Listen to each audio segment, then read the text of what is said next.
हम मीनू झा गोर लगै छी समस्त मिथिलावासी के। उपस्थित छी एकटा बेटा विवाहक बारात जाय कालक गीत लऽ के। गीत के रचनाकार आदरणीय श्री मणिकांत झा जी छथिन। कोशिश करै छी सब गोटे के नीक लागे। धन्यवाद। जय मिथिला, जय मैथिली।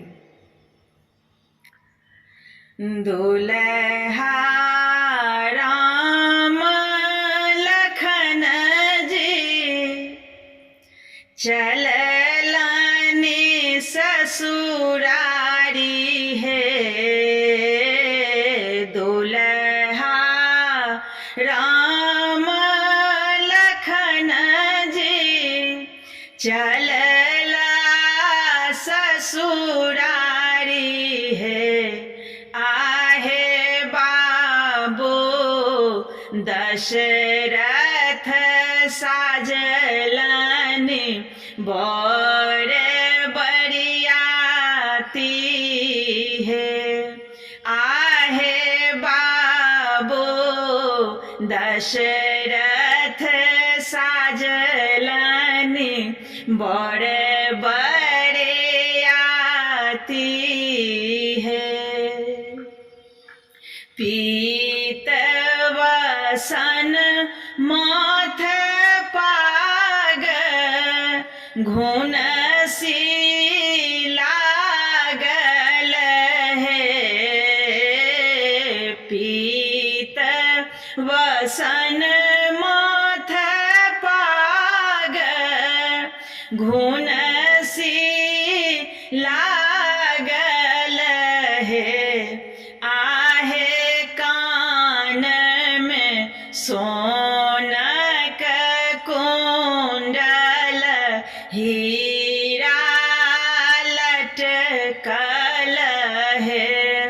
आहे कान में सोनक कुंडल हीरा लटकल हे। चकमक भाल ललाट चानन चमकै हे। चकमक भाल ललाट चानन चमकै हे।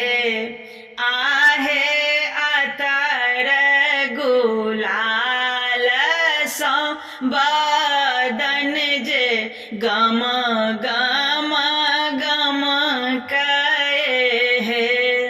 आहे अतर गुलाल सँ बदन जे गम गम गम कहे हे।